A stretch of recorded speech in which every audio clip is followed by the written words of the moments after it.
Hello and welcome to Get Outdoors with Hook Outdoors. I'm your host Stan Hook. I'd like to welcome you to our fishing report for the week of June 29th, 2020. It's a great week here at Cave Run Lake. Everything is pretty much finally open, with the campgrounds being open for a couple of weeks now.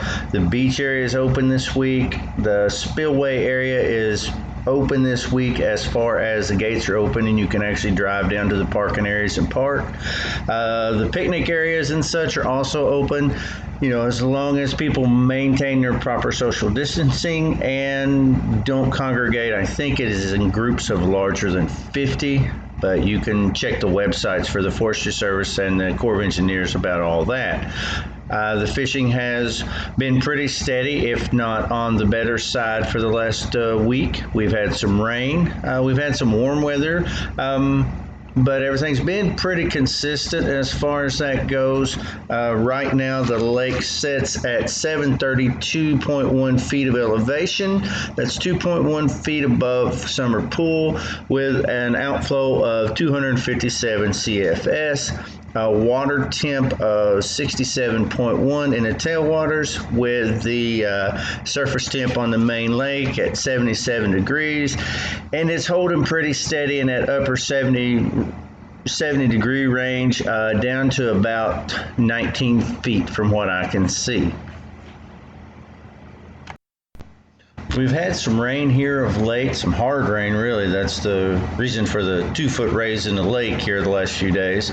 We've had overcast skies. We've had kind of an odd phenomenon. It's a yearly thing, but everybody's kind of made a big deal of it. We've had this Saharan dust cloud that has moved in, and it's been almost like a perpetual overcast time for 2 or 3 days and over the weekend. But, the upside of it here is it has made the fishing better, in my opinion. That's the only thing I can figure, because it's been pretty good around here. We are in the beginning stages of the summer pattern.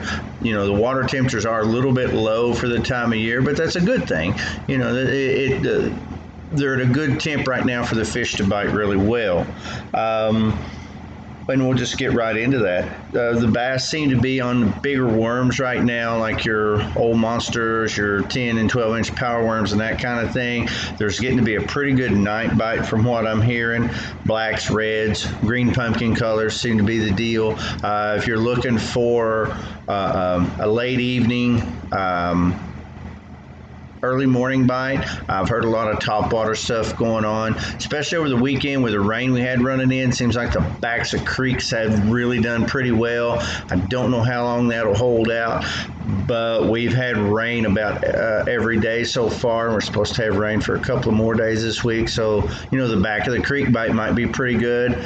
This coming weekend, it's going to be just extremely hot, so it's pretty much going to be a nighttime deal. Big single-bladed spinnerbaits, the big nighttime Colorado spinnerbaits will probably be a good thing. And there again, I said, like the big worms and stuff. Anything with a rattle, anything that'll make just a little bit of noise, like that'll click a little bit, sound like an old crawdad crawling across the bottom. Anything that puts out a little bit of vibration after dark like that seems to be the deal right now. So just give that a try. Crappie are still running around 15 to 18 feet deep on minnows.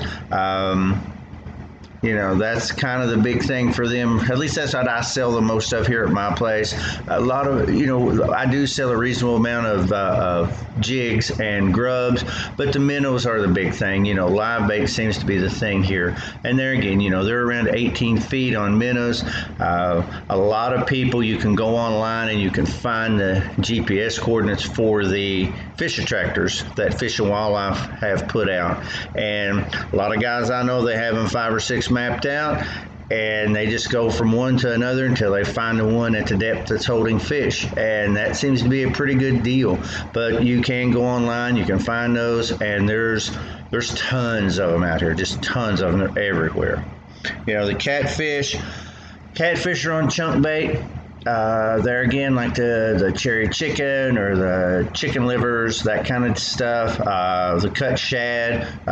We have the frozen shad and shiners here. But that seems to be the thing, and they're just finding places that have a reasonably good hard bottom, and it's just kind of a waiting game on them. The musky have picked up this week. Had a guy came in, today is Tuesday, had a guy came in this morning, said a friend of his hooked up with 6 and had 3 more follows yesterday. Yeah, it seems to be a bit of a trolling bite.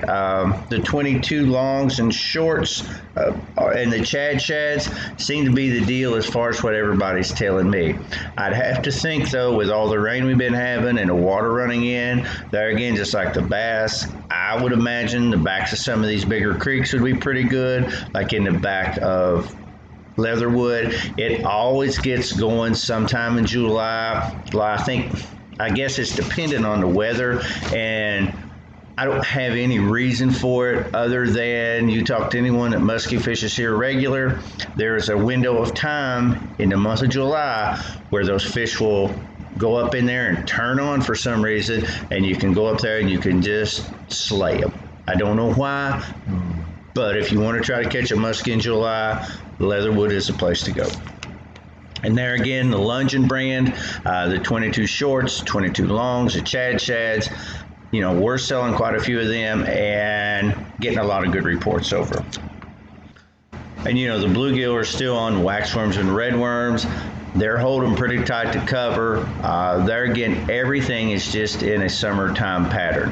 There's going to be a better night bite as we progress on into July. That's just typical of Cave Run Lake here in the summertime. Once these daytime temps get up in that 85-90 degree range, it's tough on the fishing, and it's tough to fish in that kind of temperature out there. The sun just beats you to death. So I would think more of an early morning, late evening bite.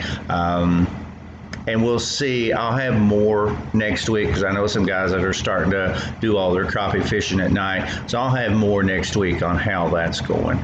Spillway, like I said earlier, the Spillway is opened up as far as the actual drive-in access to it.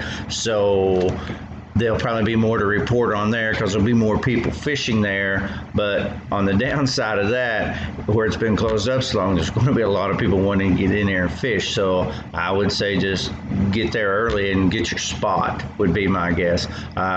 And just like always, a lot of people are going to congregate on the walls at the end of them there where it wings out, and that just seems to be where the fish congregate. I've heard of a couple of walleye being caught there, some musky. Seems like the crappie bite is pretty good off the wall, and it's an easy place to fish. Really, you've got good access. You don't have to wade through a bunch of weeds, and there's good quality fishing. So with all that, just keep in mind this week and through the weekend, it's a holiday. Practice your social distancing, but we're also getting into a pretty hot spell. We're supposed to have some upper 80s, some low 90 degree temps for the next few days. Keep in mind sun safety, wear your sunscreen, wear a hat, and just be mindful to not get too hot while you're out enjoying things. Stay hydrated and take breaks as you need them.